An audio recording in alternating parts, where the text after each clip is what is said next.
Assalamualaikum warahmatullahi wabarakatuh. A'udzu billahi minasyaitonir rajim. Bismillahirrahmanirrahim. Alhamdulillahi rabbil alamin. Wassalatu wassalamu ala asyrafil mursalin sayyidina wa maulana Muhammadin wa ala alihi wa ashabihi ajma'in. Amma ba'du fala haula wala quwwata illa billahil aliyyil azim. Rabbi shrah li sadri wa yassir li amri wahlul 'uqdatam min lisani yafqahu qawli. Subhanaka la ilma lana illa ma 'allamtana innaka antal alimul hakim. Ila hadrin nabiyil mustafa Muhammad sallallahu alaihi wasallam wa ala alihi washabihi wa azwajihi wa dzurriyyatihi wa jami'i ahli baitihi kiram. إلى أبينا آدم وأمنا حواء إلى جميع الأنبياء والمرسلين جميع الأولياء العارفين والشهداء والصالحين والعلماء والفقهاء المحدثين وإلى جميع القراء المفسرين وجميع المصنفين والمؤلفين المخلصين خصوصا إلى مصنف بهذا الكتاب الشيخ أبو حامد محمد الغزالي وإلى أئمة الأربعة المجتهدين مقلدين بالدين آبائنا وأمهاتنا وأجدادنا وجداتنا ومشايخنا ومشايخ أستاذنا وأستاذ معلمنا ومعلمي أولادنا بالدين جميع إخواننا من المسلمين والمسلمات والمؤمنين والمؤمنات الأحياء منهم والأموات خصوصا لا وأصولهم وفروعهم وذوي الحكم عليهم أجمعين رحمهم وغفر الله ذنوبهم ونفعنا الله ببركاتهم وبعلومهم وأمدنا بأسرارهم وأنوارهم وعلومهم في الدين والدنيا والآخرة. الفاتحة. أعوذ بالله من الشيطان الرجيم. بسم الله الرحمن الرحيم. الحمد لله رب العالمين الرحمن الرحيم مالك يوم الدين. إياك نعبد وإياك نستعين اهدنا الصراط المستقيم صراط الذين أنعمت عليهم غير المغضوب عليهم ولا الضالين آمين. Bismillahirrahmanirrahim. Adab dukhulil masjid. Adab masuk ke masjid. Masjid itu satu tempat yang dikhususkan di sana untuk beribadah, utamanya sholat. Tapi tidak semua tempat yang dikhususkan untuk sholat itu bisa dinamakan masjid.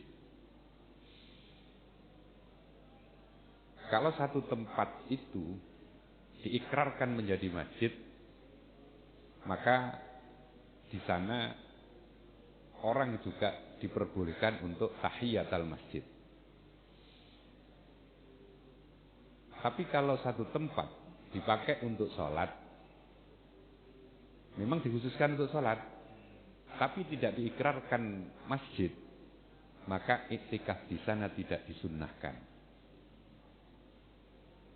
Tempat yang sudah dipakai, diikrarkan menjadi masjid, itu tidak diperbolehkan untuk dipakai yang lain-lain.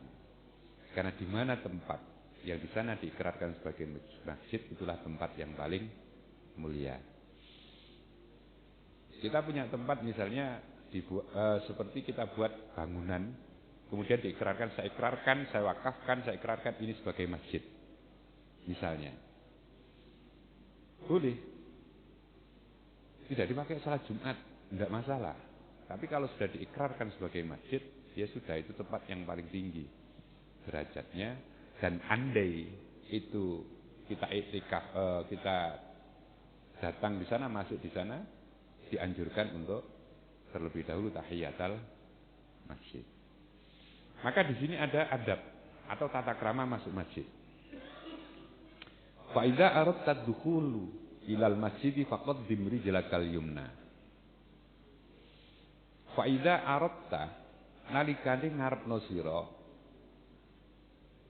ad-dukhula ing mlebu ilal masjidi maring masjid, faqaddim monggo dhisikno sira rijlaka ing sikil ira al yumna kang tengen. Adab masuk masjid yang pertama, ketika kita masuk ke masjid, langkah kaki yang kita dahulukan itu kaki yang kanan.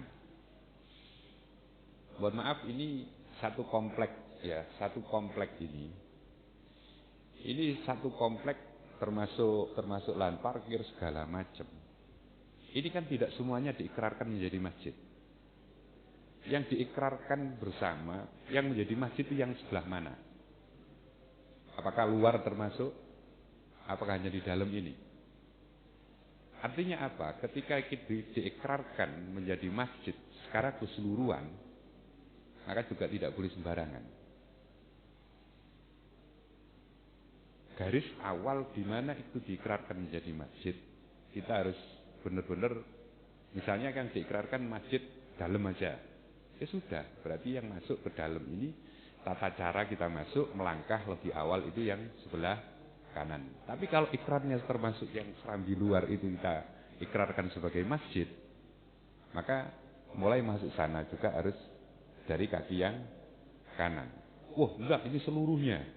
Hati-hati, kalau seluruhnya termasuk kamar mandi, masa tempat masjid dipakai kamar mandi. Nah, ini apa namanya? Kejelasan di mana kita diperbolehkan atau dianjurkan untuk tahiyatul masjid di sana. Ini tanah masjid itu yang diikrarkan benar menjadi masjid itu yang mana? Maka ketika kita masuk di langkah di masjid itu, faqad dimrijlakal yumna. Dahulukan kaki kanan. Wakul Allahumma salli ala Muhammadin wa ala ali Muhammadin wa sahbihi wa sallim. Allahumma ighfirli dhunubi wa ftahli abwaaba rahmatik. Itu doa yang diajarkan oleh Rasulullah ketika kita masuk ke masjid. Setelah melangkah kaki kanan, kemudian wakul, berdoalah Allahumma salli ala Muhammad wa ala ali Muhammad wa sahbihi wa sallim. Baca salawat, kemudian baca doa Allahumma ighfirli dzunubi waftahli abwaaba rahmatik.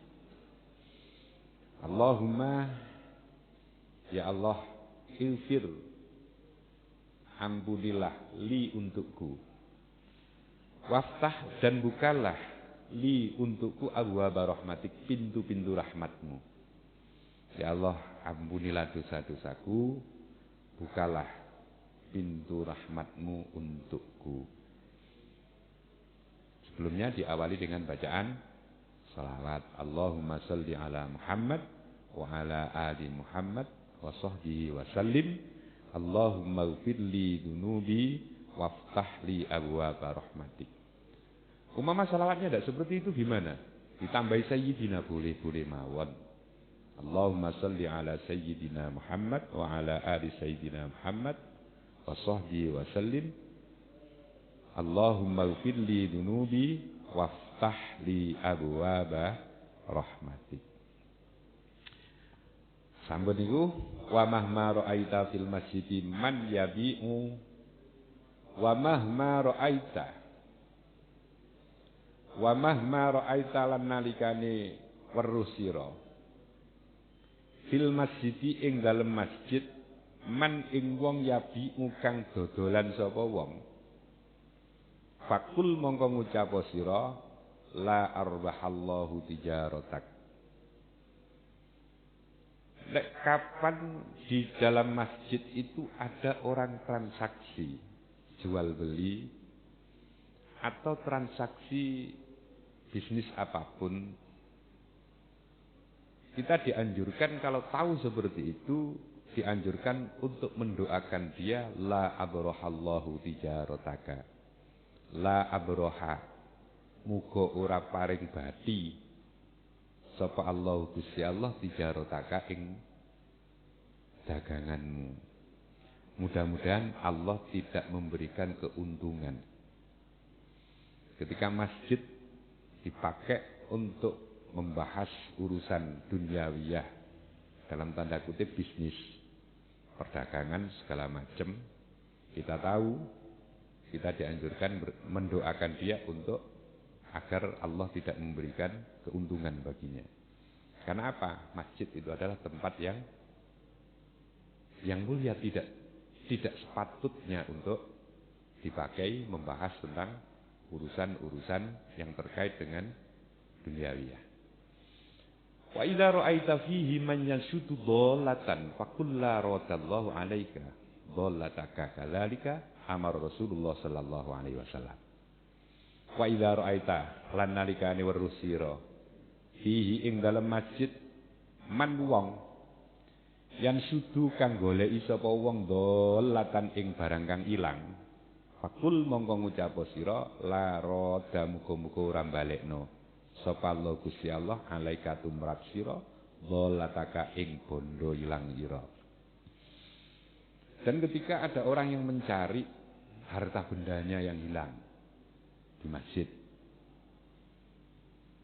yang hilang, kita tahu ngapain dia ke masjid itu bawa harta benda segala macam misalnya. Ya, harta benda itu mestinya tidak dibawa masuk ke dalam masjid. Ya, kita titipkan di luar atau di mana itu. Kalau itu ada hilang di masjid, ya dalam masjid. Sekali lagi masjid itu yang sebelah mana? Kalau di Al-Maghfirah ini masjid itu yang diikrarkan benar menjadi masjid itu yang mana? Yang sepakat dari pengurus-pengurus yang lain masjid itu yang sebelah mana? Pas garisnya itu sebelah mana itu harus jelas betul. Jangan-jangan yang diikrarkan menjadi masjid yang ruangan tengah ini aja. Yang di luar tidak, ini hanya bangunan untuk nyokong masjidnya. Misalnya sing orang Jawa mengatakan serambi, yaitu orang Jawa mengatakan serambi itu rata-rata itu bukan diikrarkan menjadi masjid. Rata-rata orang Jawa itu kalau bikin masjid kan ada ruang induk, kemudian ada tempat atau bangunan untuk menyokong masjid itu yang tidak diikrarkan menjadi masjid. Maka ketika mereka itu tahiyatul masjid, ya tempat yang diikrarkan itu aja. Nah, ketika ada orang yang mencari harta bendanya di situ, dan kita tahu anjuran Rasulullah apa? Anjuran Rasulullah la radallahu alaika dhallataka. Mudah-mudahan Allah tidak akan menemukan harta bendamu yang kau cari itu yang di dalam masjid. Kadzalika kaya mengkono-mengkono amara perintah sapa Rasulullah Kanjeng Rasul Muhammad sallallahu alaihi wasallam. Hal seperti itu yang diajarkan, yang diperintahkan oleh Rasulullah. Kenapa? Menjaga kehormatan masjid. Masjid itu tempat kita menghadap taqarrub kepada Allah Subhanahu wa taala yang sepatutnya kita tidak terkait dengan duniawiyah. Fa idza dakhaltal masjida fala tajlis hatta tusalla rak'atai tahiyata. Yang berikutnya, fa idza dakhalta nalikane mlebu sira al masjida ing masjid fala tajlis mongko aja kesusu lungguh sira hatta tusalla sehingga lakoni salat sira rak'atai tahiyah ing 2 rakaat salat tahiyatul masjid.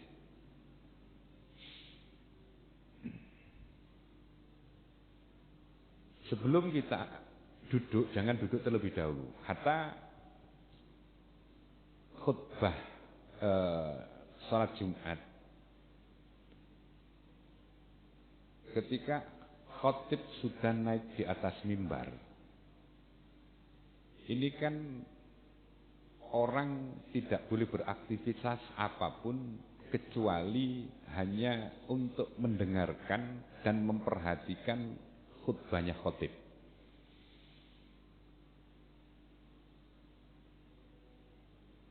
Bahkan Rasulullah bersabda, ketika ada orang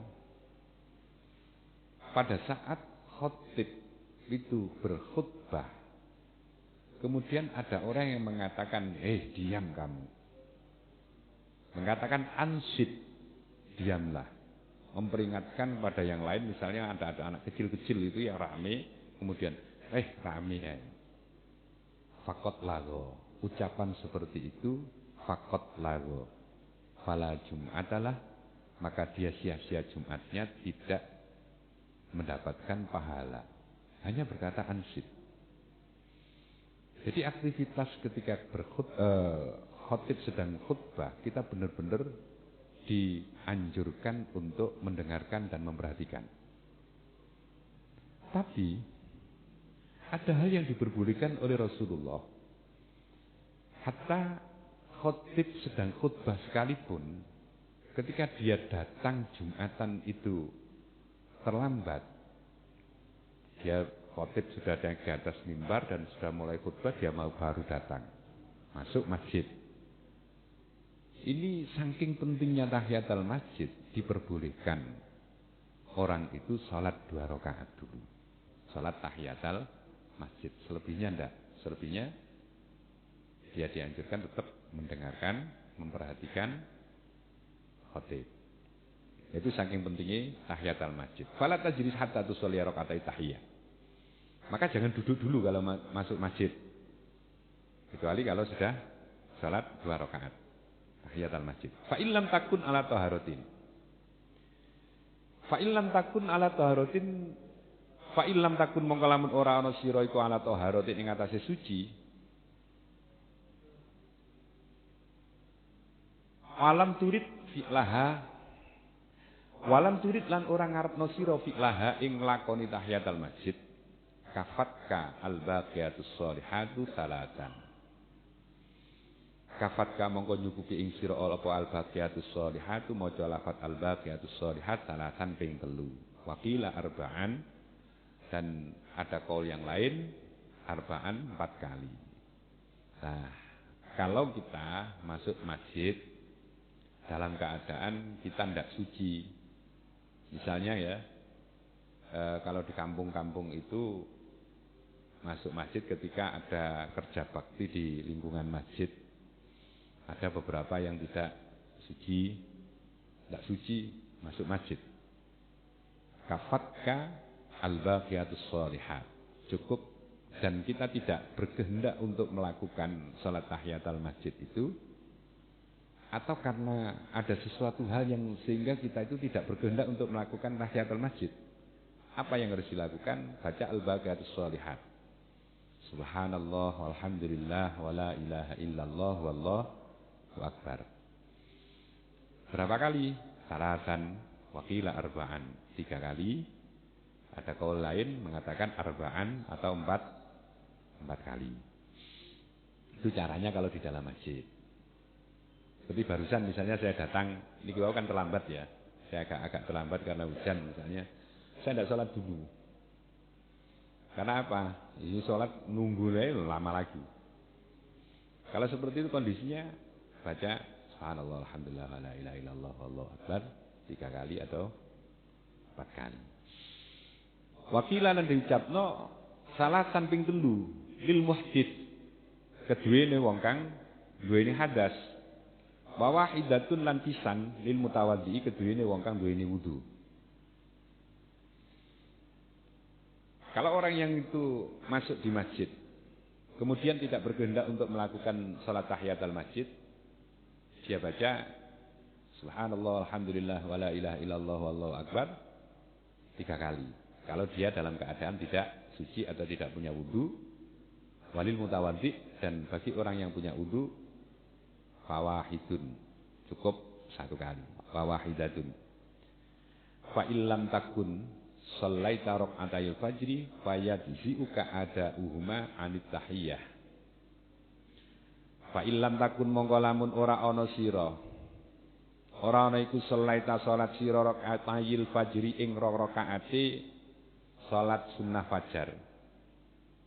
Fayajzi'uka mongko nyukupi ing sira apa ada'uha nekani 2 rakaat anit tahiyyati saking tahiyatul masjid. Kalau kita datang subuh misalnya, kita subuh berangkat dari rumah, kemudian sudah agak terlambat. Kalau di sini lumayan bagus, ada ukuran timingnya untuk iqomah. Misalnya, waduh, saya masuk ke masjid ini tinggal 2 menit atau 2,5 menit dari iqomah. Sementara saya belum sholat 2 rakaat fajar, 2 rakaat sebelum sholat subuh. Di sini disebutkan kalau toh itu kita masuk masjid, kemudian kita tahiyatul masjid, hanya cukup tahiyatul masjid 2 rakaat, itu sudah cukup. Kalau kita belum sholat 2 rakaat di rumah misalnya, kita datang ke masjid sudah agak terlambat, masuk masjid tinggal 2 menit setengah dari iqamah, tahiyatul masjid aja, itu sudah cukup. Fajuka ada uhma anit tahiyah, maka itu sudah cukup. Di sini insya Allah pahalanya itu sudah mencukupi, kita dianggap sudah melakukan sholat sunnah fajar. Fa idza faragta minar rak'ataini. Nah, fa idza faragta mongko nalikane wis rampung sira minar rak'ataini saking 2 rakaat fanwi al itikafa. Kemudian ketika kita sudah selesai melakukan sholat tahiyatul masjid, kemudian kita lanjut dengan sholat sunnah rawatib misalnya. Fanwi mongko niyato sira al itikafa ing itikaf. Wad'u lan donga sira bima kelawan doa, da'a kang donga bihi kelawan mas sapa Rasulullah Kanjeng Rasul Muhammad sallallahu alaihi wasallam ba'da rakaatayil fajri ing dalem sakwise nglakoni salat 2 rakaat, salat sunnah 2 rakaat sadurunge salat subuh. Rasulullah kalau setelah membaca salat 2 rakaat qobliyah subuh, itu doanya ini, Allahumma inni as'aluka rahmatan min indika tahdi biha qalbi wa tajma'u biha syamli wa talumu biha sa'ti wa taruddu biha fitan wa tasluhu biha dini wa tahfadhu biha ghaibi. Allahumma du Allah, ini sak temene kula as'aluka nyuwun kula ing panjenengan rahmatan ing rahmat min indika saking ngersa panjenengan tadi kang nuduhaken biha kelawan rahmat panjenengan niku qalbi ing ati ingsun wa tajma'ulan ngumpulaken biha kelawan rahmat samli ing golongan ingsun wa talumulan ngumpulaken panjenengan biha kelawan rahmat fi ing perkara ingsun wataruddulan balekaken to nolak panjenengan biha kelawan rahmat al fitana ing pira-pira fitnah watasluhulan bagusaken biha kelawan rahmat dini ing agama kula watahfadzulan ngreksa panjenengan biha kelawan rahmat ghaibi ing batin kula watarfa'ulan ngluhuraken panjenengan biha kelawan rahmat syahidi ing zahir kula.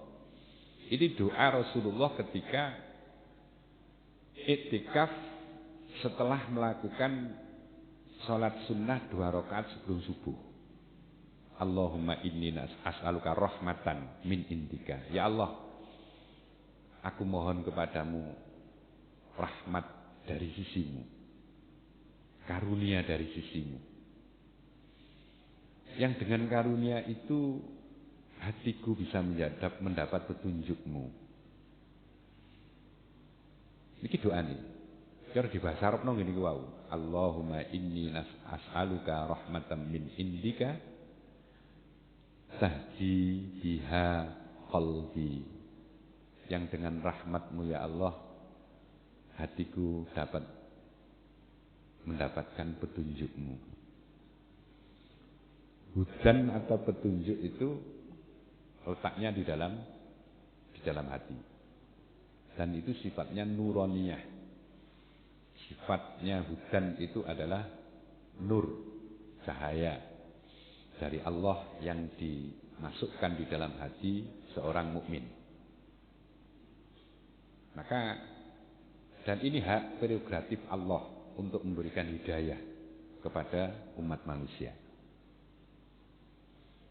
Ketika Rasulullah dulu kepingin banget pamannya yang sangat terkasih dan mengasihi beliau, Abu Thalib.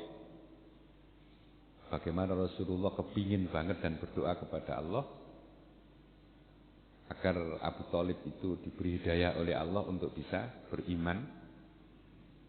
Akhirnya apa? Allah justru menurunkan ayat innaka la tahdi man ahbabta walakinnallaha yahdi liman yasha. Sungguhnya kamu wahai Muhammad itu tidak akan pernah bisa menunjukkan atau memberikan hidayah kepada orang-orang yang kau cintai sekalipun, akan tetapi Allah yang menunjukkan pada orang-orang yang dikehendakinya. Nah, kita perlu berdoa dan kita harus berdoa kepada Allah untuk agar selalu kita mendapatkan petunjuk. Dengan apa? Dengan rahmat Allah, dengan karunia anugerah atau kasih sayang Allah. Tanpa ada kasih sayang Allah, kita tidak akan pernah mendapatkan petunjuk. Wa tajma'u biha samli, dan dengan rahmat yang dari sisimu itu ya Allah, kumpulkanlah golongan-golonganku. Jadi orang yang seiman, orang yang sefaham, orang yang seiman dengan kita, mudah-mudahan kita dikumpulkan semuanya. Watalumu biha sakti, dan mudah-mudahan Allah mengumpulkan dengan rahmatnya itu persoalan-persoalan kita diselesaikan oleh Allah Subhanahu wa taala, dan wataruddu biha fitan, dan mudah-mudahan Allah menolak atau menjauhkan kita dari fitnah-fitnah. Ini doa Rasulullah ketika setelah salat fajar sebelum melakukan salat subuh. Artinya kalau di sini antara azan dan iqamah. Wa tuslihu biha dini, dan dengan rahmat yang dari sisimu ya Allah, baguskanlah agamaku. Wa tahfadhu biha ghaibi, dan peliharalah batin saya. Peliharalah rasa batin saya agar tetap di dalam persangkaan yang baik kepadamu. Wa tarfa'u biha syahidi, dan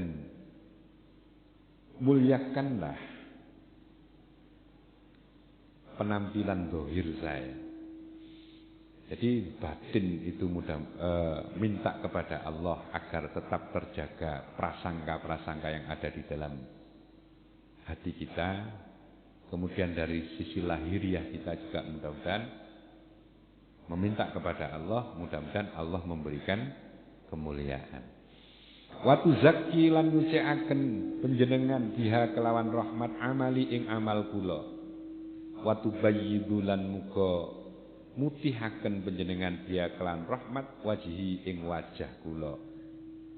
Wa tulhimuni lan mugi paring panjenengan meruhaken ing kula biha kelawan rahmat rusdi ing baguse tingkah kula.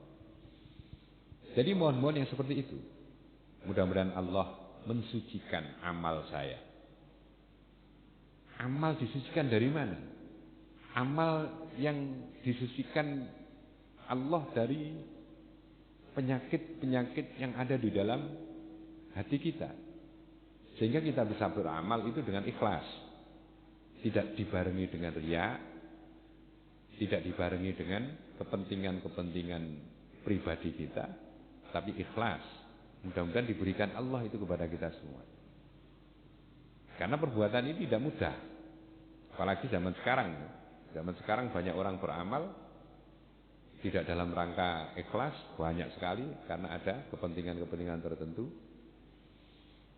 Sehingga ketika beramal banyak yang diposting segala macam. Itu ada dua kemungkinan juga. Ada orang beramal diposting, itu keinginannya untuk apa? Untuk memberikan pembelajaran kepada yang lain. Ada kalanya juga beramal diposting agar mendapatkan simpati dari yang lain, dari orang-orang lain. Tapi ketika dia itu berniatnya itu untuk syiar, kemudian agar kebaikan-kebaikan itu menjadikan motivasi semangat kepada yang lain, bagus. Tapi ketika dia beramal kemudian diposting dan itu ada kepentingan-kepentingan pribadi, itu yang merusak pahala amal. Maka kita berdoa, wa tuzakki biha amali. Mudah-mudahan Engkau ya Allah mensucikan amal-amal saya dengan rahmat-Mu. Wa tubayyidu biha wajhi. Dan mudah-mudahan Engkau ya Allah, saya mohon kepadamu untuk agar Engkau memutihkan wajah saya dengan nur-Mu. Wa tulhimuni biha rusdi, dan berikanlah ilham kepada saya agar mengetahui kebaikan-kebaikan yang harus saya lakukan. Itu wa taqdi biha hajati, dan dengan rahmat-Mu aku mohon kepadamu ya Allah, kabulkanlah hajatku. Wa tu'simuni biha min kulli su'in, dan jagalah kami dari segala perbuatan yang buruk. Allahumma inni as'aluka imanan khalisan yubashiru qalbi, wa as'aluka yaqinan shadiqan hatta a'lam annahu la yusibani illa ma katabtahu alayya waridha bima qasamtahu li. Lanjut doa, Allahumma ya Allah, ini sak temene kula iku as'aluka nyuwun kula ing panjenengan imanan ing iman khalisan kang murni, yubashiru kang gepok apa iman, qalbi ing ati ingsun. Ya Allah, aku mohon kepadamu agar Engkau berikan kepadaku iman yang khalis, iman yang murni, yang menyentuh sampai hati saya. Sampai segitunya doanya. Jadi iman benar-benar murni, yakin betul akan segala-galanya kepada Allah. Nah, itu imanan khalisan yubashiru qalbi, agar iman yang ada, keyakinan yang ada itu benar-benar menyentuh sampai di hati. Kadang-kadang kita separuh-separuh. Sisi lain kita yakin dengan Allah, sisi lain kita ada kadang-kadang kurang yakin. Buktinya apa? Kalau kita sakit, kita ke dokter. Kita kasih resep.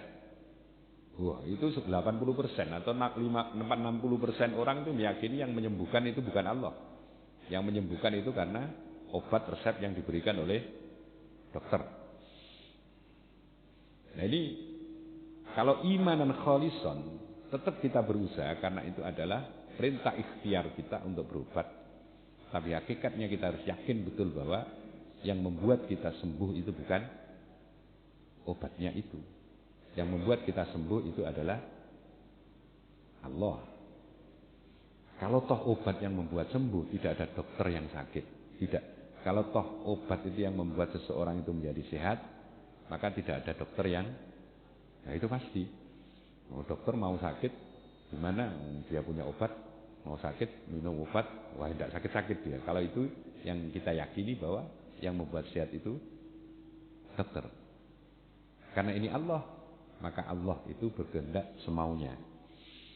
Cara bahasane wong Jawa, Gusti Allah sakarepe dhewe. Tapi kita dituntun untuk kita tetap berikhtiar. Nah, itu iman yang khalis.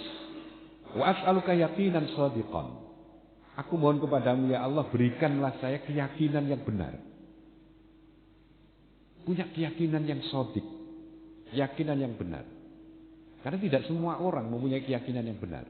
Yakin pada sesuatu tapi tidak benar. Jadi keyakinan yang benar.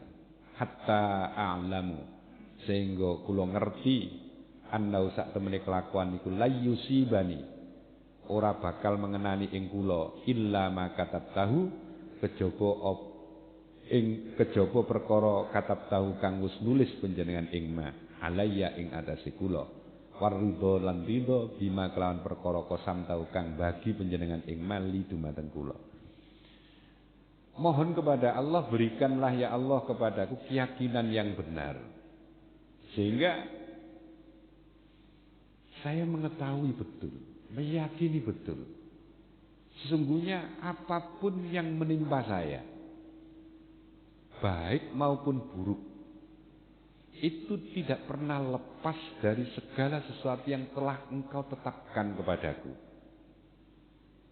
Waridho bima qasamtahu, dan ridho dengan apa yang telah engkau bagikan kepadaku.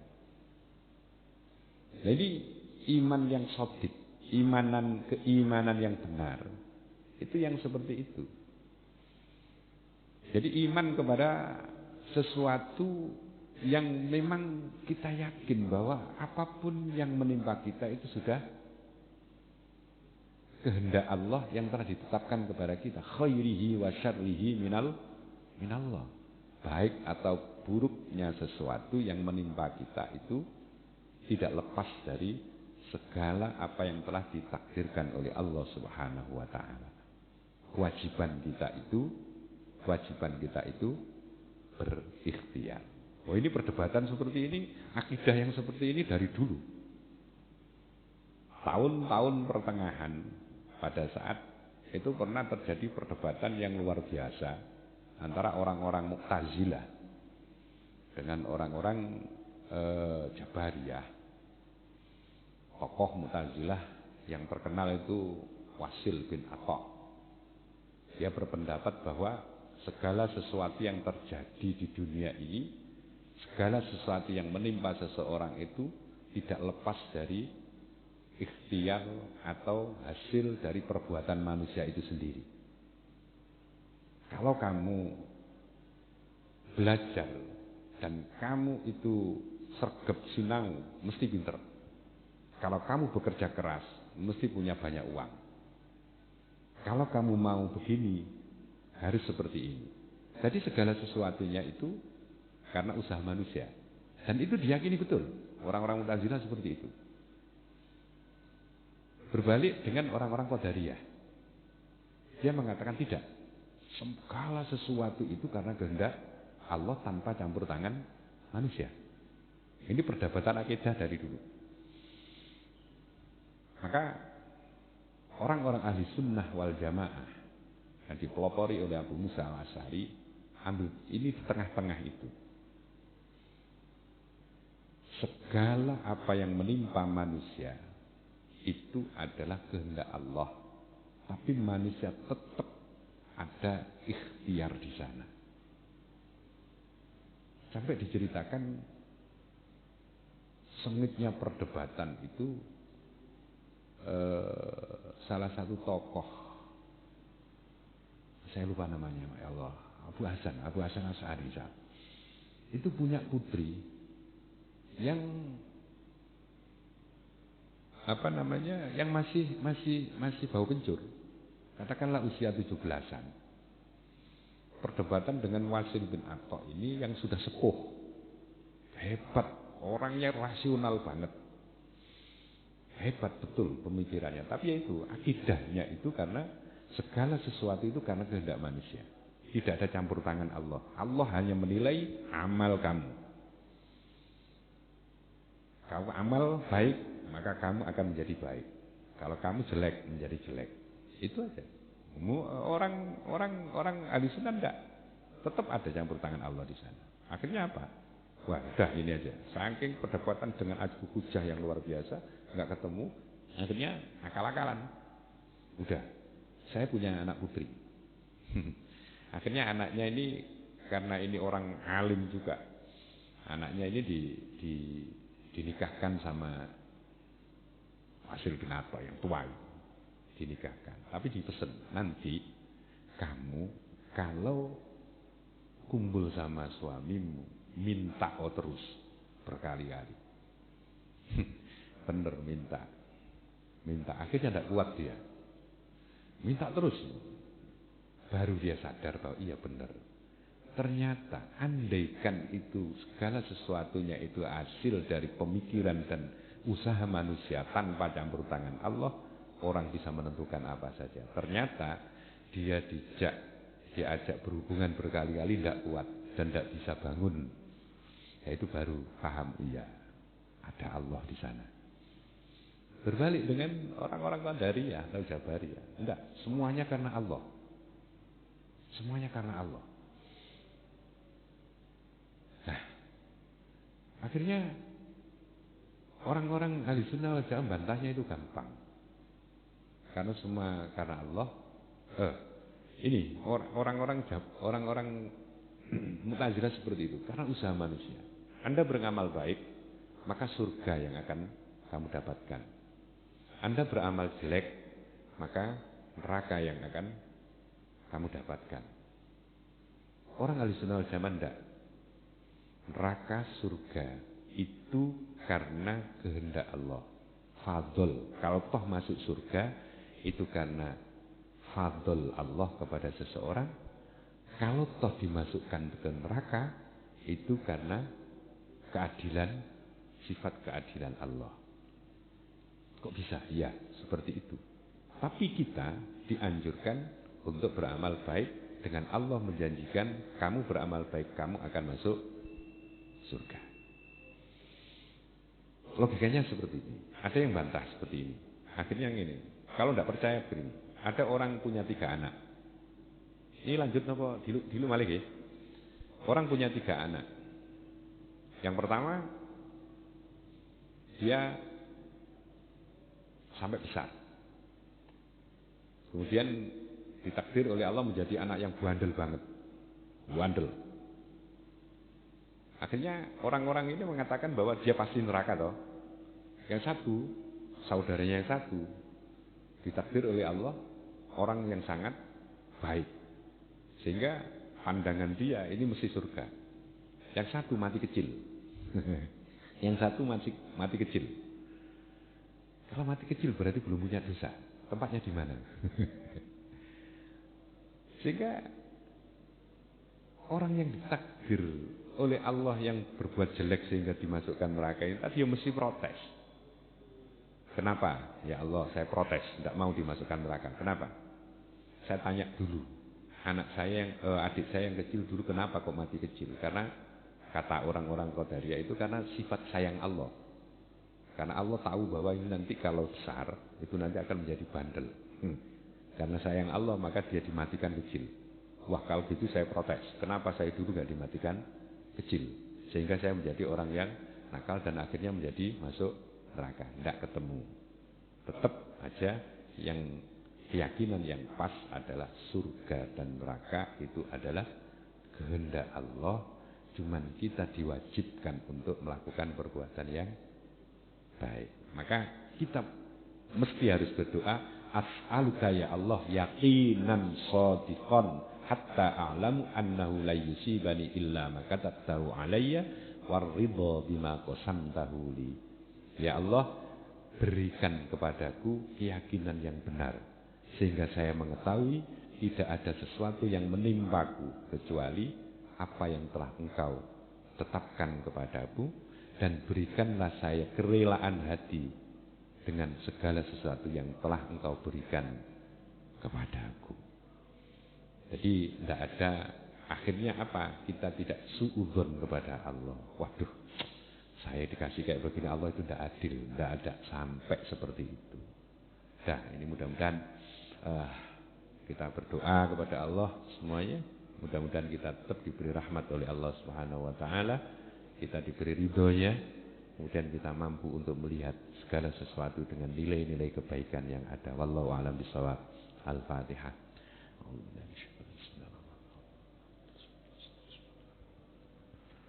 Assalamualaikum warahmatullahi wabarakatuh.